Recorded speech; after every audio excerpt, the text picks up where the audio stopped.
దేవుని పిల్లలమైన మనందరం, దేవుని ఎరిగిన వాళ్ళ మనందరం. ఆమెన్. దేవుని ఎరిగిన వాళ్ళందరూ చేతులైతే హల్లెలూయా చెప్పండి. హల్లెలూయా. 11 × 30 వేస్తే ఎంత? 330. 330 రోజులు నీ కుటుంబం మొత్తాన్ని కాపాడాడు. 30 రోజులు దేవుణ్ణి స్తుతించలేవా? స్తుతిస్తారా లేదా? 330 రోజులు ఆల్రెడీ దేవుడు నీకు మంచి ఆరోగ్యం ఇచ్చి, కాపుదల ఇచ్చి, క్షేమం ఇచ్చి, నిన్ను తన రెక్కల నా చాటున దాచి ఈ రోజు వరకు నడిపించి. గట్టి కొట్టు ఒకసారి. కొట్టాలా. నీకేమో అర్థం కావట్లా. పక్కన వాళ్ళు చెప్పండి, నీకేం అర్థం కావట్లా. ఎన్ని రోజులు గడిచిందో కూడా తెలియట్లా. హల్లెలూయా. అర్థమైతే నువ్వు దేవునికి కృతజ్ఞతలు చెల్లించకుండా ఉండలేవు. అందుకే తెలివి కలిగిన హృదయాలు జరిగిందేంటి, జరుగుతుందేంటి, జరగబోయేదేంటో ఆలోచిస్తారంట. ఇక్కడ ఎంతమంది తెలివి కలిగిన దేవుని బిడ్డలు ఉన్నారు? చేతులెత్తి హల్లెలూయా చెప్పండి. నువ్వు గతాన్ని మర్చిపోయావు అంటే గతములో దేవుడు చేసిన కార్యాలు ఏమేమి జరిగినాయి, ఎలా వచ్చింది నా మార్గం, నా యాత్ర ఈ 11 నెలలు ఎలా కొనసాగింది, నా ఆత్మీయ జీవితం అవ్వచ్చు, కుటుంబ జీవితం అవ్వచ్చు, వ్యాపార కార్యం కావచ్చు, ఉద్యోగ కార్యం కావచ్చు, చదువులు కావచ్చు, అది ఏదైనా ఈ 11 నెలలు నా జీవితం ఎలాగా కొనసాగుతూ వచ్చింది, నేను ఏం సాధించాను, ఏమి సంపాదించాను. అందుకే ఉద్యోగం చేసే వాళ్ళకి ఆర్థిక సంవత్సరం అనే ఒక సంవత్సరం ఉంటుంది. అంటే గత సంవత్సరంలో నువ్వు సంపాదించింది ఎంత, ఇన్కమ్ ఎంత ఉంది, ఆదాయం ఎంత సంపాదించావు, జనవరి 1వ తారీఖు నుండి ఇప్పటి వరకు. అంటే ఆర్థిక సంవత్సరం జనవరి కాదు, మార్చి నుండి మార్చికి. హల్లెలూయా. సో ఆర్థిక సంవత్సరం ఆ మార్చి టు మార్చి నువ్వు ఎంత సంపాదించావో ఒకసారి అట్టి రిటర్న్ చూసేవాడే ఆర్థికంగా దీవించబడతాడు. కొట్టు. ఏమొస్తుందో ఏం పోతుందో తెలియనివాడికి ఏమీ రావు. యేసు రక్తం చెయ్యం, వచ్చినా ఉండవు. యేసు రక్తం చెయ్యం. ఎందుకంటే రిటర్న్ లేదు. అందరూ అనండి. బైబిల్ చెప్తుంది లెక్క చూచుకొనుట అనే ఒక పదం ఉంది బైబిల్లో. పక్కన లెక్క చూచుకోవాలి. హల్లెలూయా. ఏమంటో మిస్త్రం ఉందా? వారం అంతా పనికి తీసుకెళ్ళిద్ది. శనివారం రాగానే అందరిని కూర్చోబెట్టిద్ది. నువ్వెన్ని రోజులు వచ్చా అని లెక్క చూస్తుంది. అలా కాకుండా నాకు 7,000, నాకు ఒక 2,000 అంటే ఇస్తుందా? ఏం చూస్తుంది? చెప్పాలి గట్టిగా. లెక్క చూస్తుంది. ఎవరు లెక్క చూచుకునే జీవితం ఉంటుందో వాళ్ళు ప్రమాదము నుండి తప్పించబడతారు.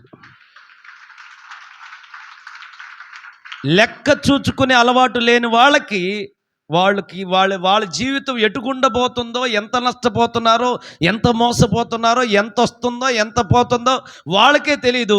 సంవత్సరాలు మాత్రం గడిచిపోతూ ఉంటాయి. కనుక రిటర్న్ అంటే వెనక్కి తిరిగి ఒకసారి గమనించి, నా జీవితం ఈ సంవత్సరం అంతా ఎలా సాగింది, దేవుడు నన్ను ఎంతగా దీవించుకుంటూ వచ్చాడు, నేను ఎంత సంపాదించాను, ఎంతగా ఆత్మీయంగా ఎదిగాను, ఆర్థికంగా ఎదిగాను, ఆరోగ్యరీతిగా ఎదిగాను అని చెప్పి ప్రతి సంవత్సరము నువ్వేం చేసుకోవాలి? వెనక్కి తిరిగి జ్ఞాపకము చేసుకోవాలి.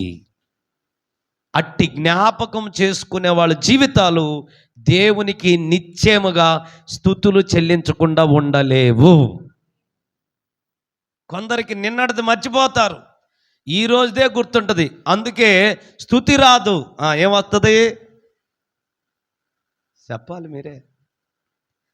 నిన్నటిది మర్చిపోయి ఏదో అంటారు కదా, తినేసి మూతి తుడుచుకుంటారంట. నాకు ఎప్పుడు పెట్టా? అట్టాగా నిన్నటి కార్యాలు మరిచిపోయే వాళ్ళందరూ దేవుని తట్టు ఇలాగే చూస్తారు. నాకేం చేసావయ్యా? 10 మంది కుష్ఠరోగులు బాగుపడి వెళితే ఒక్కడు ఏం చేశాడంట? వెనక్కి తిరిగి వచ్చి ఆయనకేం చేశాడు? లోకాసు వార్త 17వ అధ్యాయం 15వ వచనంలో రాయబడిందంట, ఏమని? వారిలో ఒకడు తనకు స్వస్థత కలుగుట చూచి గొప్ప శబ్దముతో దేవుని మహిమపరచుచు తిరిగి వచ్చి అందరానండి, తిరిగి వచ్చేవాళ్ళు. మీరందరూ తిరిగి వచ్చేవాళ్ళ, వెళ్ళేవాళ్ళేనా? మేలు పొందితే చాలు నాయన నీకు స్తోత్రం. మనమందరూ తిరిగి వచ్చేవాళ్ళు. నాకు తెలిసి మీరందరూ తిరిగి వచ్చిన వాళ్ళే గట్టిగా. అందుకే ఈ రాత్రి దేవుని సన్నిధిలో కూడుకోగలిగారు. తిరిగి వచ్చాడు. అందరు చెప్పండి తిరిగి. ఇంగ్లీష్లో ఏమన్నా చదవమ్మా ఆ పదానికి, తిరిగి వచ్చి అనే పదానికి ఏముందో? Turn back, turn return. అందరు చెప్పండి రిటర్న్.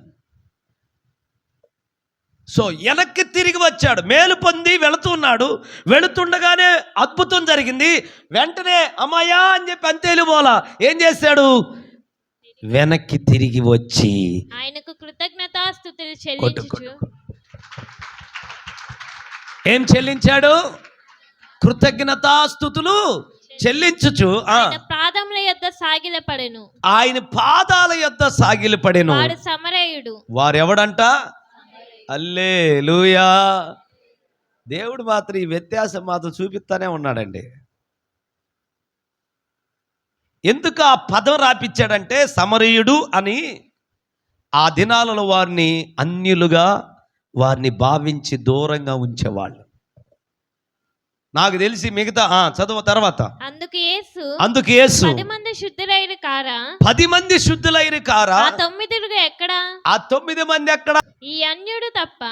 అబ్బా, ఎవరంటే ఈయన? చెప్పాలి ఎవరు? ఈ అన్యుడు తప్ప దేవుని మహిమపరచుటకు తిరిగి వచ్చిన వాడెవడును కనపడలేదా అని చెప్పి నీవు లేచి పొమ్ము. ఓ తమ్ముడా, నువ్వు లేచెళ్ళు, నీ విశ్వాసం నిన్ను స్వస్థపరచునని వానితో చెప్పాను. గట్టిగా చప్పట్లు కొట్టి దేవునికి స్తోత్రం చెప్పండి. హల్లెలూయా.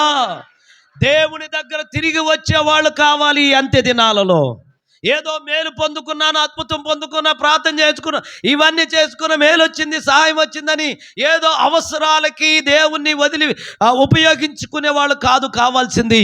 దేవుడు చేసిన కార్యాలను మరలా తలపోసుకుంటూ ఆయన పాదాల దగ్గర సాగిలు పడేవాళ్ళు కావాలి ఈ చివరి దినాలలో. హల్లెలూయా, హల్లెలూయా, హల్లెలూయా. ఒక్కసారి ఈ 11 నెలల్లో నువ్వు దేవుడు నీకు చేసిన మేలుల్ని ఒక్కసారి తలపోసుకో. కనుక ఈ నెలంతా కూడా దేవుని పాదాల దగ్గర సాగిలు పడి స్తుతించేవారిగా మనం మారుదుముగాక. గట్టిగా ఆమేన్ చెప్పండి. ఆ 9 మంది ఎక్కడ అని చెప్పబడే ఆ 9 మందిలో నీవు నేను ఉండకూడదు. అన్యుడైనప్పటికీ కూడా కృతజ్ఞత కలిగిన మనసుతో వెనక్కి తిరిగి వచ్చాడు. నేను ప్రాణాపాయం నుండి తప్పించలేదా? రోగము నుండి నేను తప్పించలేదా? ఆర్థిక ఇబ్బందుల నుండి పైకి లేపలేదా? నీ పాపాన్ని ఆయన రక్తంతో కడగలేదా? నీవు ఎన్నిసార్లు తప్పు చేస్తే ఆయన నిన్ను క్షమించలేదా? నిన్ను పైకి లేపలేదా? మరలా ఆయన పాద సన్నిధిలో నిలబెట్టలేదా? నిలబెట్టాడా? లేదండి, నిలబెట్టాడు. తలపోసుకుంటే చాలదు. 330 రోజులు ఇప్పటికే ఈ సంవత్సరం ఎన్నో మేలులు చేశాడు, ఎన్నో మేలు చేశాడు. సో ఈ రాత్రి దేవుడు నీతో నాతో ఏం మాట్లాడుతున్నాడంటే, వెనక్కి తిరిగి చూడు, ఆలోచించు దేవుడు చేసిన కార్యాలని.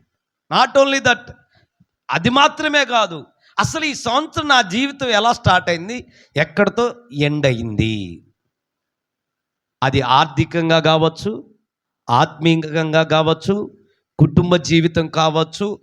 అలా నీ జీవితంలో అది నువ్వు చదివితే చదువు కావచ్చు, లేకపోతే ఉద్యోగం అయితే ఉద్యోగం కావచ్చు. అసలు ఏంటి ప్రోగ్రెస్ ఈ సంవత్సరం అంతా నాలో దేవుడు ఏ విధంగా నడిపించాడనేది ఒక్కసారి లెక్క చూచుకో. ఒక్కసారి వెనక్కి తిరిగి చూడు. నిశ్చయముగా నీకు గొప్ప అది లాభదాయకంగా మారుతుంది. ఆమె చెప్పండి. అలా చూడని వాళ్ళకి ఏం జరుగుతుందో తెలీదు, ఏం మిగులుతుందో కూడా తెలియదు. హల్లెలూయా.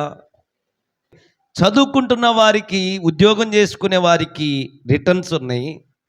వ్యాపారవేత్తలకి ఏమున్నాయి? రిటర్న్స్ ఉన్నాయి. తర్వాత బిజినెస్ పీపుల్కి, పెట్టుబడిదారులకి ఏమున్నాయి? రిటర్న్స్ ఉన్నాయి. చివరికి చెప్పారే బ్యాంకు వాళ్ళకు కూడా ఏమున్నాయి? రిటర్న్స్ ఉన్నాయి. కానీ కొందరికైతే 500 వచ్చిందంటే హల్లెలూయా, 1000 రూపాయలు వచ్చిందంటే హల్లెలూయా, 2000 వచ్చిందంటే హల్లెలూయా. దేవుడి దయ వల్ల ప్రభుత్వం వారు ఒక లోన్ ఇవ్వగానే నోరు తెచ్చి గట్టిగా హల్లెలూయా చెప్పండి. ఏమైనా అని అడగండి పక్కన ఉన్నాయి. ఏమవుతాయి? మళ్ళీ వీళ్ళు ఎంత తెలివైన వాళ్ళు అంటే, నేనేమైనా తిన్నానా, నేనేమైనా ఖర్చు పెట్టానా, నాకేమైనా వాడానా అంటారు. హల్లెలూయా. అమ్మా, నువ్వు వాడలేదు, నువ్వు తినలేదు, కానీ ఎంత వచ్చినాయి, ఎంత ఖర్చు పెట్టాం, ఏంటి మన పరిస్థితి, ఎప్పుడు ఇదేనా మన స్థితి? మన స్థితిలో ఏమన్నా మారాలా లేదా? మారాలి అని నేను కోరుకుంటే మార్చడానికి ఆయన సిద్ధంగా ఉన్నాడు. హల్లెలూయా, హల్లెలూయా. ఇందుకోసమే చెప్తున్నాను, మొదట స్వపరీక్ష చేసుకోవాలి. మనం అన్ని గుడ్డిగా ఏదేదో చేయకూడదు. మనం చేయాల్సిన అన్ని చేసేసి చివరి మీద దేవుడి మీద వేస్తాం. కనుక ప్రతిదాన్ని లెక్క చూసుకో. దేవునికి కృతజ్ఞతలు చెల్లించకుండా ఉండలేవు. రెండోది, లెక్క చూచుకునే వాని జీవితం సంవత్సరానికి మార్పు చెందుతారు. లెక్క చూచుకునే వారి జీవితాలు, అది ఆత్మీయ జీవితం గురించి కావచ్చు, ఆర్థిక సంబంధమైన జీవితం కావచ్చు, కుటుంబ సంబంధమైన జీవితం కావచ్చు, పిల్లల జీవితం కావచ్చు, లెక్క చూచుకునే తట్టు దేవుని వాక్యం అదే చెప్తుంది. వెనక్కి తిరిగి చూడాలి. సంవత్సరాలు గడిచిపోతున్నాయి. కళ్ళు మూసి కళ్ళు తెరిచేసరికి నెల అయిపోయింది. హల్లెలూయా. అవునా కదా? చెప్పండి అమ్మా. మీరు నిద్రపోయి ఆవలింతే లేపే ఒక రోజు అయిపోతాయి. గట్టిగా హల్లెలూయా చెప్పండి. నువ్వు వద్దన్నా కాదన్నా కళ్ళు మూసి నిద్రపోయి అట్లా లేచేసరికి మధ్యాహ్నం 12 అయిపోతుంది. ఏ సురక్తం చెయ్యం. ఎంత వేగంగా టైం అయిపోతుందో. పక్కన వాళ్ళు చూసి అడగండి, ఏం సాధించావని అడగండి. ఆలోచించాలి. కనుక ఒక నెల ఉంది నూతన సంవత్సరానికి. ఒక్కసారి నేను జ్ఞాపం చేసుకొని నీ ప్రోగ్రెస్, నీ సంపాదన, నీ ఆర్థిక స్థితి, ఆత్మీయ స్థితి అన్నిటినీ టాలీ చేసుకొని ఈ నెలంతా దేవుడి దగ్గర పాదాల దగ్గర కూర్చొని పరీక్షించుకుంటూ ప్రార్థన చేస్తూ దేవుడి నడిపించిన కార్యాలను బట్టి స్తుతిస్తూ అలాగే స్వపరీక్ష చేసుకుంటూ కొత్త నిర్ణయాలు తీసుకో. గట్టిగా ఆమేన్ చెప్పండి. దశంభాగం ఎందుకు తీయాలి తెలుసా? దశంభాగం బట్టే నీ సంపాదన ఎంత స్థాయికి పెరిగిందో తెలిసింది. ఆమె జనవరి నెల ఎంత స్థాయి వచ్చింది, ఫిబ్రవరి నెల ఏ స్థాయిలో సంపాదించారు, అలా నీ స్థాయి పెరిగే కొంది ఆ దశంభాగం అనేది మనకేం చేస్తుందంటే తెలియజేస్తుంది, ఇదిగో నువ్వు ఈ స్థాయికి నువ్వు నడిపించబడ్డావని. కానీ దేవుడు దాన్ని ఆశీర్వదించే దేవుడు, నెల నెల అది పెంచే దేవుడు. ఆమేన్ చెప్పండి. గట్టిగా ఆమేన్ చెప్పండి. అందుకే ఆయన అది ఇచ్చి నన్ను శోధించు, పట్టరాని దీవులను కుమ్మరిస్తాను అన్నాడు. అంటే అది ఇచ్చి శోధించిన తర్వాత నీ స్థితిని మారుస్తూ ఉంటాడు. చప్పట్లు కూడా దేవునికి స్తోత్రం. నీకు ప్రమోషన్ ఇస్తూ ఉంటాడు, మరొక స్థాయికి నిన్ను నడిపించేస్తాడు. కనుక రెండు విషయాలు ఈ రాత్రి ప్రభు మనతో మాట్లాడుతుంది. ఒకటి, తిరిగి లెక్క చూచుకో. 2, దేవుడు చేసిన కార్యాలని కృతజ్ఞతలో చెల్లిస్తూ ఉండు. ఆమేన్. చివరిగా ఈ వాక్యం చదివి నేను ప్రార్థన చేస్తాను. 1 తెస్సలోనికి రాసిన పత్రిక 5వ అధ్యాయము 18వ వచనం చదువుదాం. ప్రతి విషయమందును కృతజ్ఞతాస్తుతులు చెల్లించుడి. ఇలాగు చేయుట యేసుక్రీస్తునందు మీ విషయములో దేవుని చిత్తము. ఆమేన్. ప్రతి విషయములో దేవునికి కృతజ్ఞతాస్తుతులు చెల్లించటం మీ విషయంలో, నా విషయంలో దేవుని చిత్తమై ఉన్నది. ఒకవేళ మీరు అనుకోవచ్చు, ఈ సంవత్సరంలో ఏదైనా బాధకరమైన కార్యం జరిగించుండొచ్చు. అది నీ మేలు కోసమే. గాయపరచువాడు నేనే, ఆ గాయములను కట్టువాడును నేనే అన్న దేవుడు ఆయన. కనుక ప్రతి విషయాన్ని బట్టి దేవునికి ఏం చేయాలి? మేలు జరిగితేనే కాదు, ఏదైనా బాధ కలిగిందా, నష్టం కలిగిందా, వేదన కలిగిందా, కొన్ని కార్యాలు జరిగినప్పుడే మన కళ్ళు ఏమవుతాయి, వెలిగించబడతాయి. నువ్వు కూడా చెప్పుంటావు, నేను కూడా చెప్పుంటాను, అమ్మయ్య ఇది నా మేలుకే దేవుడు చేశాడు. అప్పుడు జరుగుతున్నప్పుడు మనకు బాధగా అనిపిస్తుంది, ఏమిటా ఇలా జరిగింది నాకని మన మనసులో వేదనగా ఉంటుంది. కానీ కొద్ది రోజుల్లో నువ్వే అంటావు, ఇది నాకు మేలే దేవుడు చేశాడు, నాకు బుద్ధిని కలుగు చేశాడు, నా కన్నులకు వెలుగు కలుగు చేశాడు, నేను భయం లేకుండా నా ఇష్టం వచ్చినట్టు జీవిస్తుంటే దేవుడు నన్ను మరొకసారి హెచ్చరించాడు ఈ కార్యము ద్వారా అని చెప్పి, కొన్ని కార్యాలు నీ జీవితంలో వేదనకరమైన బాధకరమైన కార్యాలు జరిగి ఉంటాయి. అయినా వాటిని బట్టి కూడా దేవునికి ఏం చేయాలి, మనం చెప్పాలి. అదే ప్రతి విషయమును బట్టి దేవునికి ఏం చేయాలి, మేలే కాదు, మేలును బట్టి స్తుతించాలి. అదే సమయంలో ఆయనకు చేసిన కొన్నిటికి అనుమతి ఇచ్చాడు. కొన్ని బాధకరమైన విషయాలకు, కొంచెం వేదనకరమైన విషయాలు, కొన్నిసార్లు నమ్మిన వాళ్ళే కొంచెం దూరం అయి ఉంటారు, సహాయం చేస్తానన్న వాళ్ళు చేయకుండా మాని ఉంటారు, లేకపోతే ఏదో ఒక కార్యము నీ జీవితంలో నీకు బాధ కలిగించింది ఉంటుంది. కానీ దేవునికి స్తోత్రం, అది కూడా మనకు మేలు కోసమే. ఎందుకు తెలుసా, ఆ వ్యక్తి సహాయం చేయలేదు కాబట్టి నువ్వు దేవుని తట్టు చూసావు. గట్టిగా చప్పట్లు కొట్టి దేవునికి స్తోత్రం. దేవుని మీద నువ్వు ఆధారపడ్డావు, దేవునిని గట్టిగా పట్టుకున్నావు, దేవుడే నీకు సహాయం చేసి ఆ విషయాల్లో దాటుకుంటూ తెచ్చాడు. కనుక రెండు చేతుల పైకెత్తి ప్రతి విషయాన్ని బట్టి దేవునికి స్తోత్రాలు చెల్లించండి. ఈ రాత్రి రెండు విషయాలు ప్రభు మనతో చెప్తున్నాడు. అమ్మా, వెనక్కి తిరిగి చూడు, నీ జీవితం ఏ విధంగా సాగిందో. ఆయన పాదాల దగ్గర కూర్చొని దేవుని తట్టు చూడు. దేవుడి నీ జీవితం మొత్తం నీ కళ్ళ ముందు పెట్టబోతున్నాడు. మహాపరిశుద్ధుడా, ప్రేమ కలిగిన తండ్రి, నా ప్రియ బిడ్డలు ఈ నెలంతా కూడా ఈ సంవత్సరం ఎలా నడిపించబడ్డారో పరిశుద్ధాత్ముడా నీ బిడ్డలకు బయలుపరచుదువుగాక.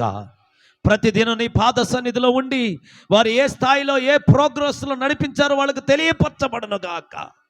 రెండవదిగా నాయన, ప్రతి విషయాన్ని బట్టి నీకు కృతజ్ఞతాస్తుతులు చెల్లించుదుముగాక. నీవు మమకు కీడు తలిచే దేవుడు కాదు నాయన, మాకు నష్టమును తలిచే దేవుడు కాదు నాయన, మేలు కొరకే సమకూడి జరిగించే దేవుడు తండ్రి. నీకు వందనాలయ్యా.